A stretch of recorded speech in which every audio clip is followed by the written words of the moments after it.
Boa tarde, Golden Setters, mais uma edição do Mais Vôlei, por favor, no ar. E hoje vamos conversar aqui com o Cacá Bizocchi sobre edição feminina da Liga das Nações, edição masculina. Queremos ouvir Cacá falando e analisando nessa seleção masculina do Brasil que se saiu tão bem lá na França e novo calendário do voleibol mundial. Tudo bem, Cacá? Boa tarde. Boa tarde, Vanessa. Boa tarde, galera toda. Vamos falar dessa seleção masculina aí. Quem gostou? Quem não gostou? Tá bem? Tá mal? Isso é indicador para a gente poder acreditar no título? Bora lá, então vamos para a vinheta e a gente já começa o programa de hoje, 26 de junho de 2023.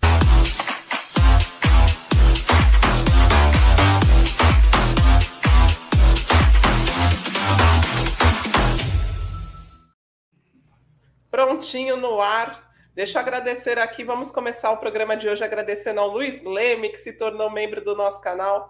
Muito obrigada, Luiz. Ele falou assim, bom dia, problemas com cartão, tive que cancelar e renovar a assinatura. Que bom que deu certo, Luiz. Obrigada por estar aí com a gente. Cacá, a gente começa o programa de hoje falando sobre seleção masculina. Se saíram melhor do que a encomenda, do que se esperava e imaginava lá na etapa da França? Então, Vanessa, eu gostaria de começar o programa hoje de uma outra forma e continuar o programa de uma outra forma, porque eu tenho acompanhado muito as postagens, né, do Saque Viagem nas redes sociais e eu tenho visto que o pessoal tem se exaltado um pouco aí nas opiniões, na forma de contestar notas, né? Eu até me defendi lá, falei assim, eu não dou nota para ninguém, quem dá são meus colegas e eu assino embaixo o que eles fizerem, porque são altamente competentes. Mas a verdade, Vanessa, é que o comentário esportivo, né, que é algo que eu me dedico há mais de 20 anos, ele tem uma questão muito importante, é a maneira como a gente vê as coisas, né? Então, eu sou comentarista do Saque Viagem porque eu tenho uma experiência como comentarista, como treinador, como torcedor, como estudioso do voleibol, que contribui de alguma forma para que as pessoas consigam enxergar alguns pontos de vista que talvez elas não tiveram essa experiência para poder complementar a forma de tirar suas opiniões, de enxergar o voleibol de uma outra forma. Então é por isso que a gente está aqui. A gente não está aqui para falar a verdade, a gente não está aqui para falar se um é bom, se o outro é ruim, se um presta, se não presta. Agora, existe uma coisa já, e que se tornou há muito tempo, né? E que se tornou muito comum, principalmente com as redes sociais, que é o que se chama de viés da confirmação. O viés da confirmação é aquele hábito que a gente tem de se nutrir de informações que só alimentam o nosso ponto de vista. Então, eu procuro fatos e eu enxergo verdades que alimentem a maneira como eu penso. E o resto eu desprezo. Então, o que acontece com isso? A gente tem um mundo cada vez mais polarizado, porque o viés da confirmação faz com que eu só reforce aquilo que eu já pensava lá atrás. Então, eu deixo de refletir, eu deixo de ouvir opiniões contrárias, eu deixo de questionar o que eu acho, né? E isso é o motor do mundo, da humanidade, do pensamento. Então, o que eu queria hoje é mostrar para vocês como a gente pode ver as coisas de uma maneira ou de outra. E a gente deve seguir essa forma, porque é uma maneira também nossa de ser, de você ter o entendimento, de você ter sua opinião, mas desde que você reflita, desde que você respeite a opinião do outro, e desde que você tenha fundamento para ter a sua opinião. Porque achar é uma coisa, pensar é outra. Eu posso achar um monte de coisa, mas eu não estou passando pelo meu pensamento, pela minha reflexão. E quando eu penso, eu tenho opiniões, né? Então, eu penso que é assim. É diferente de eu acho que é assim. O achar não passa por esse processo. Então, eu queria hoje, Vanessa, comentar todo o programa, mostrando como a gente pode enxergar de uma maneira ou enxergar de outras coisas. Cacá, sempre brilhante, como diria aqui o Cícero. Márcia, boa tarde, ligadinha aqui para escutar e aprender cada vez mais com a fera, Cacá. Excelente. posicionamento. Ana Maria falou assim, dá nota quem entende e não quem quer agradar somente. O Fábio está lá em Dallas, falou, reunião cancelada, acompanhando aqui vocês ao vivo pela primeira vez, falando da experiência. Lembro do Kaká na TV Cultura, nos 80, Kaká. Olha só, o Fábio te acompanha já há algum tempinho. E a Dayana, Kaká, você é muito sábio, não liga para o que esse povo chato fala, continue fazendo suas análises maravilhosas. Mas é difícil, né, Kaká? É difícil não ligar para essas pessoas chatas, que elas acabam contaminando o nosso dia. Boa tarde para todos vocês, para todo mundo que já chegou aqui para conversar com a gente. Kaká, bora falar então de seleção masculina? Bora falar sobre essa etapa da França. O Brasil conquistou aí 3 vitórias, né? Sobre França, Eslovênia e Bulgária, e perdeu para o Japão. Um jogo eletrizante que o Brasil saiu atrás nos 2 primeiros sets e depois chegou ao tie-break. A seleção masculina te surpreendeu de alguma forma nessa etapa, Kaká? Então, Vanessa, a seleção masculina, ela pode ter surpreendido positivamente quem enxergou a garra e a vontade do grupo todo de se superar, né? Esse envolvimento do grupo com o jogo, com a vitória, com o comprometimento, com substituir o outro de uma maneira menor quando o titular não vinha bem, o titular voltar no lugar do reserva e conseguir compensar o que ele não estava fazendo bem, isso é um ponto positivo. Eu acho que a gente pode enxergar dessa maneira. Outro ponto positivo foi o volume de jogo. Nós conseguimos transformar o jogo, né, a dinâmica do jogo, em algo positivo para nós. O Brasil defendeu contra equipes que normalmente têm um ataque forte, defendeu contra o Japão, que tem um volume bom de jogo. Então, esse pode ser um ponto positivo. E isso é transformado em contra-ataques. O rendimento do Brasil em contra-ataques, eu acho que pode ser um ponto que a gente pode ficar muito satisfeito, porque a gente não tinha esse aproveitamento antes, né? Eu vi uma evolução nesse sentido. Outro ponto positivo, Vanessa, é que as mudanças promovidas pelo Renan, na maioria das vezes, resolveram, né? Aqueles que entraram no jogo contra o Japão, a gente caminhava com 3-0 para o Japão. E o Brasil, com as mudanças, conseguiu reverter isso. Todos se superando, todos... Desculpem. Apesar das suas dificuldades, conseguindo, né, fazer o que o Brasil precisava, fazer o que os titulares não estavam conseguindo. Então, eu acho que esses pontos são pontos importantes que a gente pode pensar de uma maneira positiva. Individualmente, Vanessa, eu vi o Honorato e o Mike contribuindo muito para o jogo brasileiro, principalmente no volume de campo, né? No volume de jogo. Recepção, defesa, nós crescemos muito nesses 2 fundamentos, nesses 2 elementos, exatamente por causa da presença desses 2 jogadores. Eles ajudaram bastante no sistema tático. Gostei também do Otávio e do Flávio. Na minha opinião, foram os 2 centrais que melhor aproveitaram as chances que tiveram. E gostei também da postura do Renan de mudar rapidamente quando o Brasil precisava de mudanças, coisa que ele não fazia antes.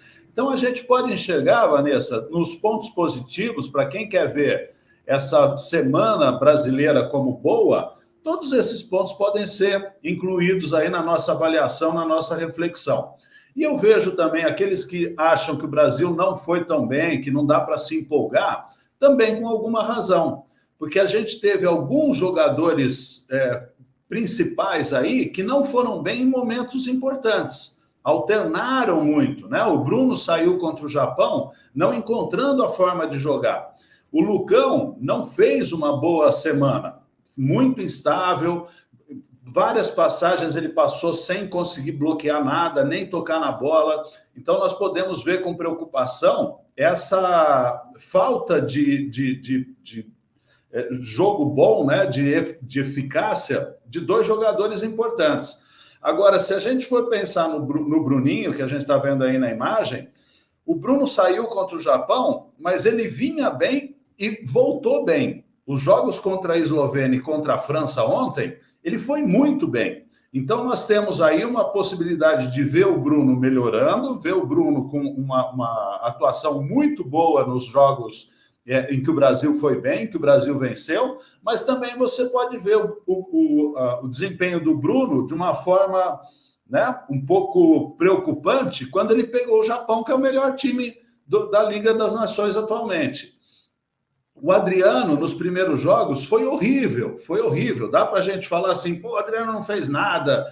Não fez mesmo, né? É um jogador jovem, é um jogador com potencial, isso pode ser pesado. Ah, mas não me interessa se ele é jovem ou se ele não é. Ele tem que jogar, ele está na seleção brasileira. Então, o Adriano não foi muito bem, né? Depende de como você quer analisar. Depois, o Adriano voltou como titular e foi razoavelmente bem. Às vezes que o Honorato entrou porque entrou numa situação em que o Adriano tem algumas dificuldades, né? Então eu posso falar assim, o Adriano tem dificuldades como outros têm outros fundamentos. E tem um reserva que pode entrar no lugar dele. Beleza, para mim o Adriano teve uma boa semana. Não, para mim não teve porque os jogos primeiros ele não foi bem. Então, né? Depende de como você quer avaliar. Outro jogador que poderia ter sido melhor, que foi bem naquele primeiro jogo que ele entrou, que ele resolveu, mas que nessa semana ele não aproveitou muito, o Judson. Ah, mas o Judson entrou e conseguiu bloquear algumas coisas. Beleza, ele conseguiu mesmo. Então, se você quiser levar a tua análise para esse ponto, você também pode, né? E achando que isso é importante para um jogador que está estreando na seleção brasileira, tá? Detalhe, um ponto negativo também, né, nessa análise individual. O Thales, para mim, ele não foi tão bem quanto o Mike. As oportunidades que o Thales teve, ele não aproveitou tanto. Ah, mas o Thales pegou também o Japão, que o Japão estava muito bem, precisou sair, o Japão sacou demais e o Thales não conseguiu se encontrar no jogo. Beleza, a tua análise pode partir disso aí. Pegou o Japão, saque muito bom, saque muito forte, muito dirigido, dificultou, e o Thales não conseguiu se encontrar na partida, precisou entrar o Mike contra o Japão, e o Mike foi bem nos últimos 2 jogos. O Thales, então, não foi bem. Mas se você considerar que o Japão foi o jogo mais difícil, e o bicho pegou para o Thales pode, né, ter tido uma semana que não foi tão ruim. Afinal, ele jogou com a Bulgária, o jogo com a Bulgária foi 3-0, moleza, tranquilo, então o Thales foi bem. Você vê, a gente pode analisar de várias formas, Vanessa, só a gente ter critérios para dar a nossa opinião. É isso, Luiz Henrique, boa tarde, é o melhor canal de vôlei do mundo. E o Luiz Leme fala assim: há muita reclamação do bloqueio do Brasil, porém o Brasil fez mais pontos de bloqueio que os adversários nos 4 jogos da segunda etapa. Cacá, você não trouxe esse assunto bloqueio na sua análise. E o Brasil é uma peneira, tem sido uma peneira ali na rede, Cacá Bizoc. Esse fundamento não te preocupa tanto? Olha aí, Luiz, obrigado, viu, pela tua participação. É exatamente isso que eu quero que a gente consiga entender. O Luiz está partindo de uma análise com reflexão. Ele está trazendo dados, existe essa ideia nossa de que o Brasil não está enxergando a cor da bola no bloqueio. Contra o Japão isso ficou muito flagrante, né, Vanessa? A gente até trocou mensagens aqui, eu falei, avisa o Brasil que a bola é azul e amarela, porque a gente não estava nem vendo a cor dela. E essa análise do Luiz tem tudo a ver, porque o que a gente quer? A gente quer um bloqueio perfeito? O bloqueio perfeito não vai existir. A gente vai fazer análise a partir da comparação com os adversários, então, a partir dessa análise, o bloqueio do Brasil foi bem. Nós bloqueamos mais do que os outros tiveram mais dificuldade de bloquear do que a gente, né? Eu trouxe aqui até a análise, deixa só para... A partir dessa análise, então, Cacá, dá para dizer que as seleções têm bloqueado cada vez menos e essa pode ser a tendência do vôlei masculino? Sim, perfeitamente, Vanessa. Já vem alguns anos aí que o feminino vem bloqueando mais do que o masculino. Tocar na bola hoje no masculino é talvez o grande objetivo do sistema de bloqueio, né? É você conseguir tocar e proporcionar um contra-ataque a partir de uma defesa mais fácil. Então, os treinamentos, eles não são mais para você dar toco, e sim tocar na bola. E o Brasil, aqui, ó, contra a Bulgária, o primeiro jogo, um jogo que deveria ser mais fácil, né? O Brasil não fez ponto de bloqueio, desculpem, o Honorato não fez ponto de bloqueio, mas tocou em 4 bolas, né? Então, será que o bloqueio do Honorato é bom ou não? Depende de como essas 4 bolas contribuíram para a defesa. Eu vejo o bloqueio do Brasil, Vanessa, ainda em condições de evoluir. Eu acho que contra o Japão acendeu um sinal amarelo aí de falar assim, o Japão soube dificultar a vida do Brasil, né? E o Brasil não conseguiu encontrar. A hora que ele mudou a formação, eu acho que a partir daí o Japão se inibiu, porque não conseguiu marcar muito bem, coisa que estava fazendo, né? Bloquear e defender. E aí ele começou a se atrapalhar no próprio sistema ofensivo que estava indo muito bem. E aí o Brasil começou a crescer. Então é muito dinâmico isso aí durante a partida, né? Depende muito de como o saque entra. O saque entrando, o bloqueio facilita muito. É coisa assim de 50% de aumentar a chance de você tocar na bola. E eu acho que isso faz com que o time do Brasil cresça de evolução. E aí a gente tem que voltar num outro fundamento que a gente vem cobrando mais, né, Vanessa? Que é o saque. A gente viu o saque da França ontem, no terceiro set, destruiu o Brasil. Destruiu. O Brasil vinha equilibrando o jogo com volume, com volume, com volume. A hora que o Brizard foi para o saque, abriu aquela vantagem, foi de novo, abriu mais vantagem. E no quarto set, se não fosse arbitragem, né? Não vamos dar uma de brasileiro aqui. Aquele lance da bola por fora. Não tem como, né? Aquilo ali. E isso aí dá para o videocheck programar ali para ver, Vanessa. Porque ele programa onde foi tocada a bola e onde a bola caiu. E traça uma linha. Não é difícil, né? Então, eu acho que isso logo, logo a gente vai ter também. Mas naquele momento, a gente viu a França bloquear mais do que estava bloqueando até então, porque o saque entrou, né? Então, existe uma relação no masculino, principalmente, muito forte, do bloqueio funcionar a partir do saque. Enquanto você falava, Ranilson, o Brasil está passando por cima de todo mundo. Eu fiquei aqui pensando quando você estava Japão, falando. Né? Japão. Eu falei o quê? Eu nem sei. Brasil. Brasil. Estou emocionada aqui, Ranilson. Desculpa. Obrigada, Cacá. Enquanto você explicava sobre esse novo bloqueio, né, no voleibol mundial, essa nova função, eu fiquei pensando no Gustavo Endres, que foi um dos nossos melhores bloqueadores da história. Ele ficaria frustrado, hein, Cacá, de só tocar na bola hoje em dia e não matar os pontos como ele matava. Mais uma coisa que, pelo menos no meu entendimento, aconteceu, eu queria que você explicasse com seu olhar de especialista, de quem estuda o voleibol há mais de 40 anos, me deu a impressão que o fundo de quadra do Brasil funcionou, mesmo com o bloqueio não tocando tanto nas bolas. Como explicar isso, Cacá? Porque a gente fala tanto da importância do bloqueio para o sistema defensivo e o Brasil conseguiu subir muita bola. Perfeitamente, Vanessa. Eu acho que, complementando, o Brasil não só subiu muita bola, como foi melhor do que os adversários no aproveitamento de contra-ataque. Isso é fundamental, porque não adianta só você tocar na bola. E esse é outro ponto que o Japão cresceu demais. O Japão defendia, mas não conseguia botar a bola no chão. É o que acontece com o feminino. O feminino defende, mas não consegue colocar no chão. O masculino já está conseguindo, né? O que o Miyaura, o Han, o Ishikawa derrubaram de contra-ataque não é muito diferente de temporadas anteriores. Então, a evolução do Japão veio no aproveitamento dessas defesas que aconteciam, mas não geravam ponto. E o Brasil está caminhando para isso. O Brasil está defendendo mais. Eu acho que o Mike dá um volume bem maior do que o Thales em questão de defesa, né? E isso precisa ser pensado. E o Brasil está aproveitando os contra-ataques. Com a chegada do Leal, eu acho que isso aí tende a melhorar. Porque nós vamos ter um Alan que está, na minha opinião, muito bem, muito bem. O Alan está voltando à forma física, está pegando alto, está pegando forte, saindo para a diagonal, saindo para o corredor.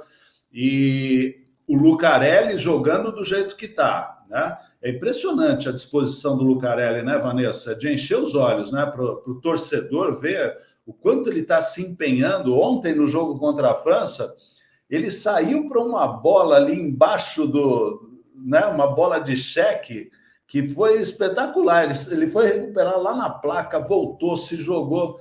O Lucarelli, para mim, ele é a melhor temporada dele, impressionante.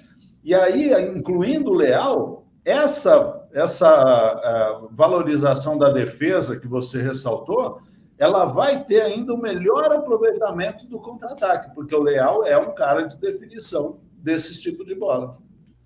Curiosamente, talvez o entrosamento do Honorato com o Mike tenha ajudado muito nesse volume. Eles trazem esse entrosamento aí do Minas, né? Do Itambé Minas. Kaká Bizoc, eu perguntei antes da gente entrar no ar para a CBV sobre a questão do Leal, né? Quando que ele se apresenta à seleção, afinal, a informação que nós tínhamos é que ele tinha ido para os Estados Unidos, ver o filho, descansar um pouco da temporada de clubes, depois ele se apresentava à seleção. Eles falaram que, por enquanto, pelo menos o assessor de imprensa, né, não tem essa informação sobre o Leal e vai avisar a gente quando ele tiver. Então, continuamos na mesma. Mas, essa questão do Leal que você trouxe agora, né? Quando ele voltar, a gente vai ter uma eficiência maior no contra-ataque. Só que no fundo de quadra a gente não pode ter prejuízo, porque o Leal não passa tão bem e também não defende tão bem. Talvez a gente não tenha esse volume que a gente tem visto na seleção brasileira com o Honorato.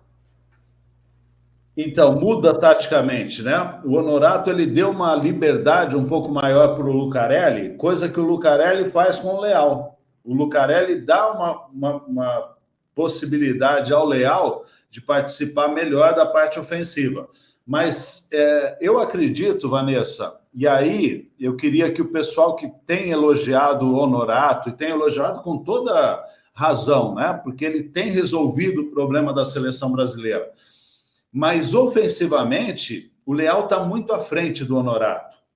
E a gente não pode esquecer que o ataque de fundo dos ponteiros, hoje no masculino, ele é importantíssimo. Se você não tem um ponteiro atacando o tempo todo pelas 6, a marcação de bloqueio chega muito mais compacta em qualquer outra jogada, né? Então, nós temos o Brasil tendo Lucarelli, tendo Leal, podendo atacar do fundo 6, isso é uma preocupação que realmente pesa.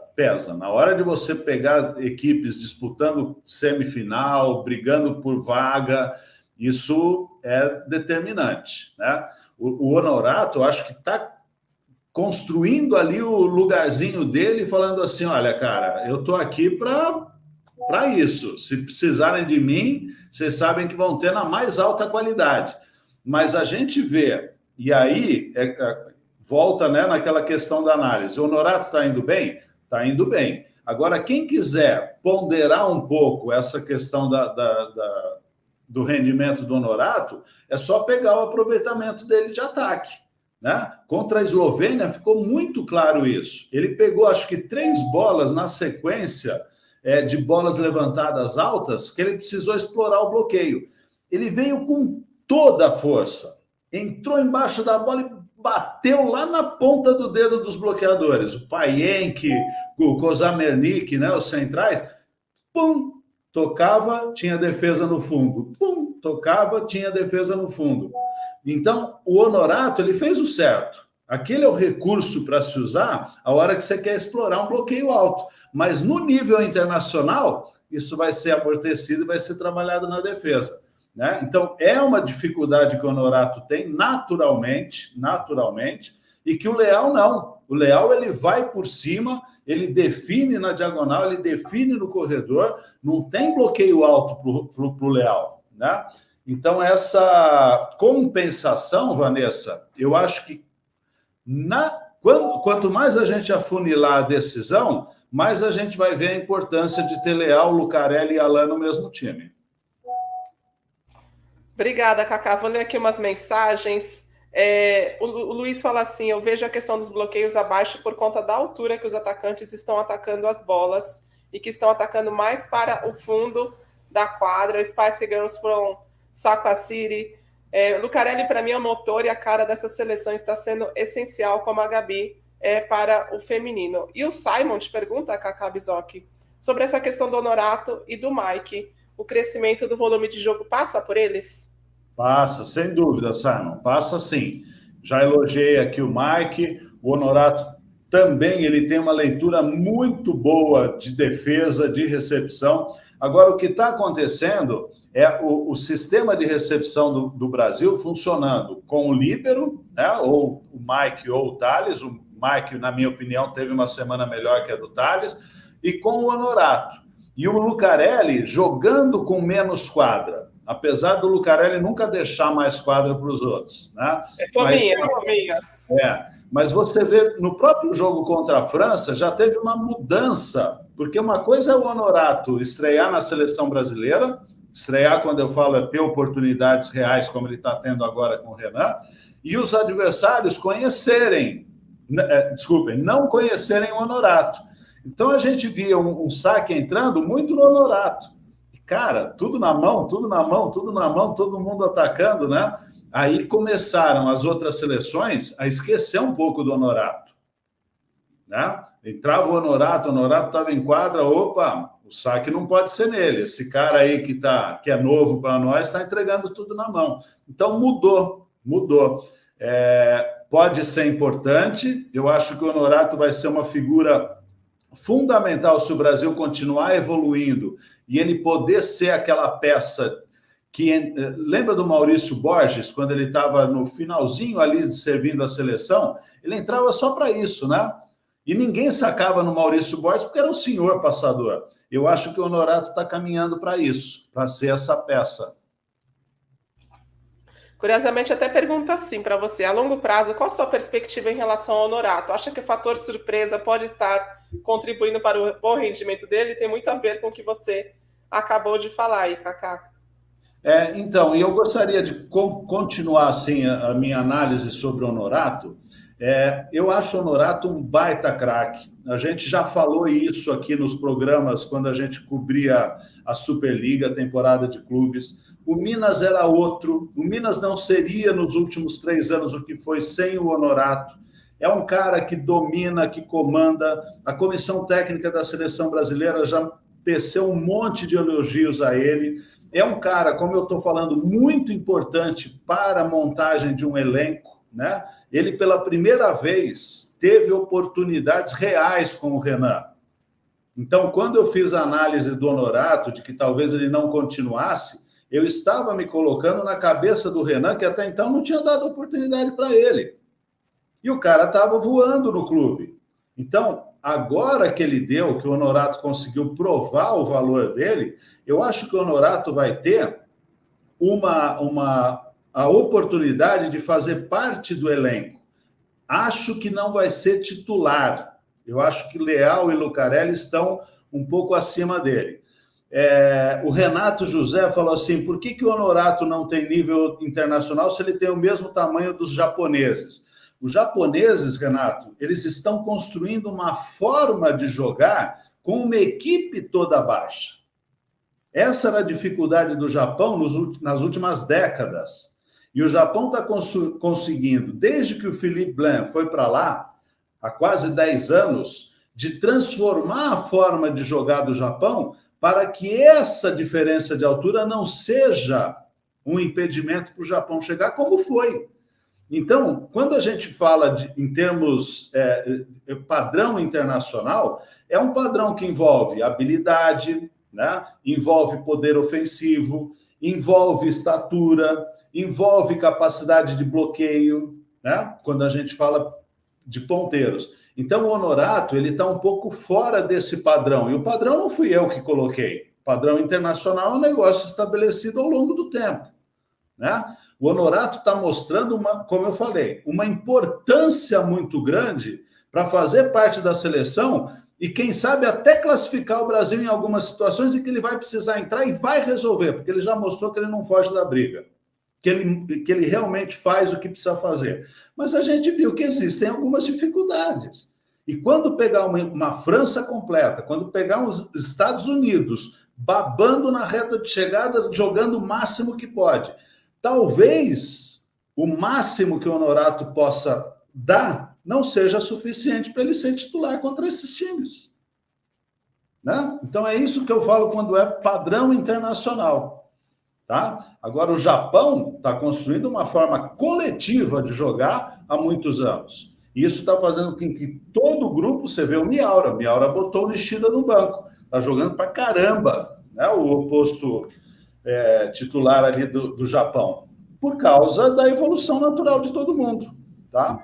Então, essa é a minha análise em relação ao Honorato. Pode ser que ele surpreenda, pode ser que ele vire titular? Pode ser. E aí a gente vai ter que tirar o chapéu e vai falar assim, Honorato, você mostrou que você é gênio. Porque para jogar no nível internacional, com essas características, você até pode, mas você tem que ser gênio. Kaká, e você acha que o Brasil conseguiria se armar? Você falou sobre esse jogo coletivo do Japão, como eles estão se organizando para jogar com esses jogadores mais baixos e serem competitivos. O Brasil conseguiria armar esse esquema para ser competitivo, mesmo jogando com o Honorato? De repente, o Renan acha que vale mais a pena o Bruninho jogar o tempo todo com a bola na mão, ao invés de ter a potência física do Leal? Eu te pergunto isso porque até a Matt fala sobre essa questão aqui, porque eu lembro que durante a Superliga você sempre falava, olha, a ponteira, tem duas ponteiras em quadra, uma delas sempre é maior pontuadora que a outra, só que a outra precisa pelo menos marcar 30%, né? Ter uma eficiência de 30%. E no caso do Honorato, a gente viu alguns jogos, ele não chegando nem a casa dos 10 pontos, né? Das duas dezenas. Exatamente. E aí, nessa situação, o Brasil conseguiria ser competitivo ou você acha que a gente precisa realmente de potência ofensiva, ter dois ponteiros mais definidores? Vanessa, tem uma regra que eu sempre uso, né? Que é o seguinte, eu vou tentar mostrar como isso funciona. Para você não perder, você precisa passar bem, você precisa receber e atacar bem. Só que para você ganhar, você precisa sacar e bloquear bem. Sacar, bloquear, defender e contra-atacar. Sem isso, você não ganha. Porque o que acontece? Eu recebo bem e tal, derrubei a bola. Beleza. Você fez um ponto. Se você não tem a sequência, o adversário vai fazer 1-1. Aí eu recebo, faço 2-1. O adversário vai fazer 2-2, porque você não tem um sistema de contra-ataque, um sistema defensivo, um sistema de bloqueio eficiente para fazer ponto quando você saca. Percebe? Então, o que acontecia com o Japão antes dessa temporada? O Japão jogava bem contra todo mundo, mas não ganhava. Porque não conseguia sacar, bloquear, defender e contra-atacar. Então, as equipes, quanto mais baixas elas são, mais dificuldade elas têm de ganhar. Então, a gente corre o risco de ter um Brasil jogando muito bem, chegando muito bem, mas não tendo poder, não tendo força, né, física, força técnica para ganhar. E aí que me preocupa. Aí que eu acho que o Brasil precisa ir lá para cima, porque o Brasil não tem ganho, né, Vanessa? A gente chega e não ganha. A gente não tem ganhado nem com o Leal e no Carelli, né? Não conseguimos mais campeonatos mundiais nem Jogos Olímpicos. Exatamente. Então, essa é a maneira como eu enxergo, né? Pode ser que o Brasil consiga jogar com um time mais baixo, com um time que não bloqueie tanto e consiga vencer? Pode ser, mas as seleções campeãs, elas não têm mostrado isso. A Itália foi campeã mundial com o time lá no 8º andar. A França foi campeã mundial com um time também lá no 6º andar. O Tuiuti saiu do time da França, não é porque ele é ruim, é porque o Brizard é mais forte que ele. E quando o Brizard se tornou um levantador tão bom quanto o Tuiuti, ele papou o cara que foi titular por mais de 10 anos. É evolução. O vôlei é isso. O vôlei internacional chegou a esse ponto. E a gente precisa se adaptar. Por que o Brasil tem dificuldade no feminino? Porque nós não temos uma oposta como a Egono, como a Boskovic. E o que é o vôlei internacional hoje? Quem tem uma oposta desse nível, né? A gente sabe a valorização dessas opostas lá na Europa, todas ganhando quase na casa de $1 milhão por temporada. Por quê? Porque ganha jogo, porque ganha campeonato. E a França com Tony Uti não chegava a essas grandes conquistas, né, Kaká? Acabou vencendo os Jogos Olímpicos com o Brizard. João Henrique, o Honorato me lembra mais o João Paulo Bravo, ótimo no fundo de quadra e menos atacante. E curiosamente traz aqui uma reflexão que eu sempre falo sobre isso quando o pessoal fica defendendo os baixinhos na seleção.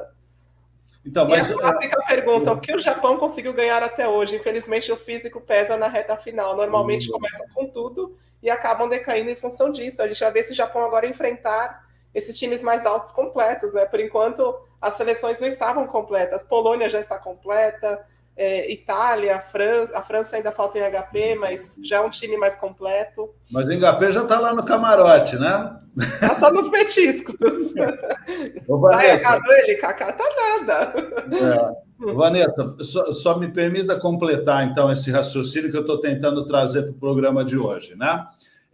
Todas essas considerações que eu fiz com o Honorato foi com uma experiência que eu tive participando de seleções, analisando o voleibol europeu, o voleibol internacional como comentarista, como estudioso.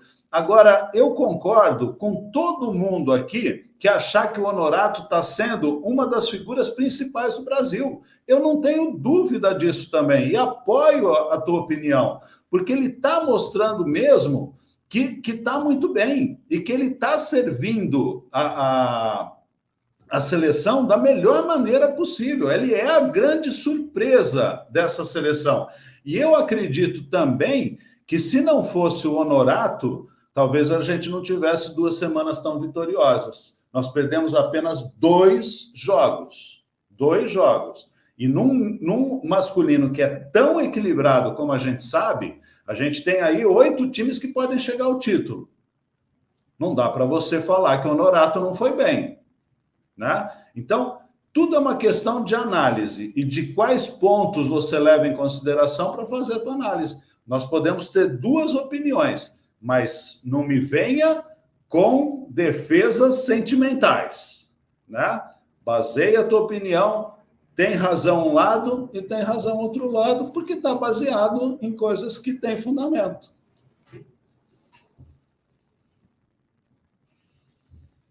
Não estamos te ouvindo, Vanessa. A gente vai entrar daqui a pouquinho no feminino, né? Afinal, vai começar a semana 3 aí do feminino, última semana da fase de classificação. A gente teve, nessa semana, Felipe Roque jogando lá na França, não teve tantas oportunidades, mas eu acho que aproveitou bem em todos os momentos que entrou. Na primeira semana, tivemos a Buba. Quem que você acha que parte aí para essa terceira semana?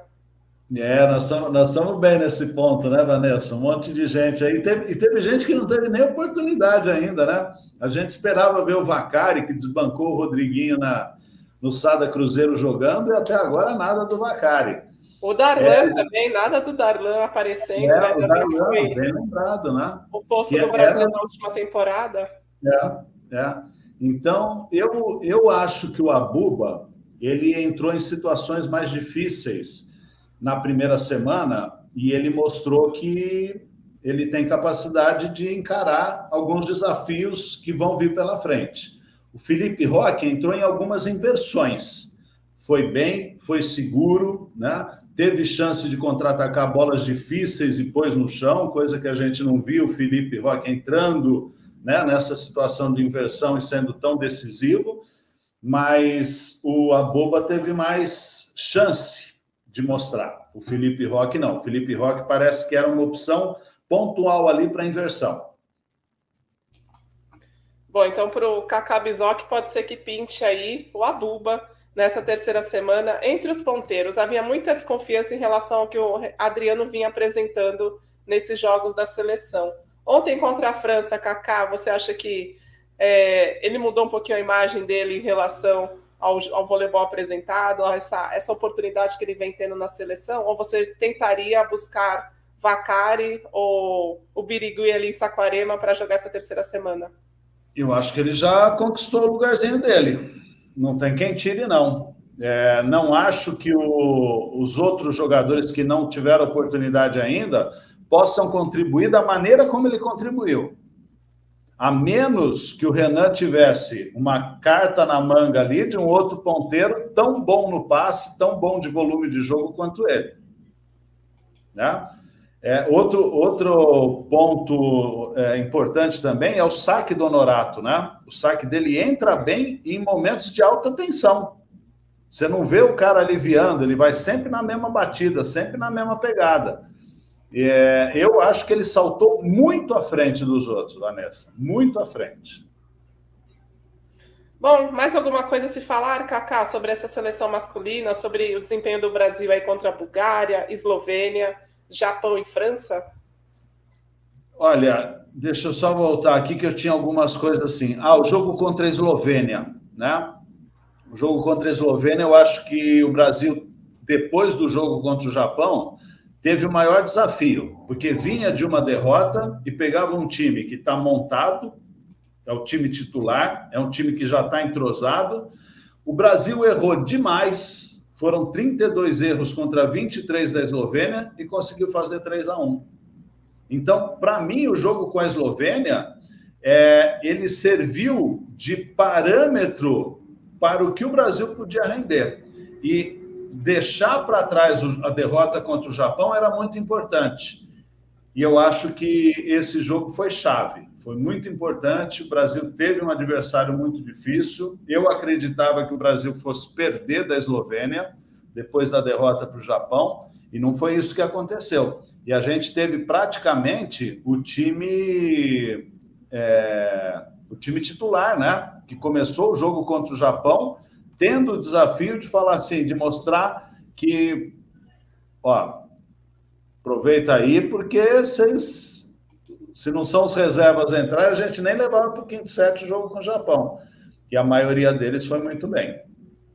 Eslovênia é nossa freguesa, Kaká. Kaká vai trazer no próximo programa da semana que vem, segunda-feira que vem, aí uma análise sobre quem pode avançar no naipe masculino para as finais, né? Como a gente já está com um tempinho um pouco curto, que a gente tem que falar do feminino e temos que falar também desse calendário, essa pauta, então a gente joga aí para a próxima semana. Mas o Brasil está em boas condições, está nesse momento na quarta posição, ou terceira posição, deixa eu só buscar aqui direitinho. Terceira, Vanessa. Terceira posição, isso, com 6 vitórias e 19 pontos. O Brasil está se encaminhando aí para jogar as finais, mas tem ali a Holanda com a corda no pescoço, tem a França, será que a França avança? Tem muita seleção ainda buscando a sua vaga. Vanessa, só para a gente falar por cima, assim, antes de ir para o feminino, está muito diferente do feminino essa terceira semana para o masculino. Eu acho que tem 6 seleções brigando por 4 vagas. Então, se liga aí que quando entrar na semana que vem a fase do masculino, vai ter muito jogo importante, muito jogo decisivo, e o Brasil está com um pezinho na final aí. Um pezinho, um pezão, eu acho, um pezão. Vai ser um desastre se a seleção masculina não avançar, né, Kaká? Bom, vamos seguir então. Vamos trazer agora a informação aí do feminino. Falar aqui do feminino. O pessoal está falando ali do Vaccari, eu vou buscar essa informação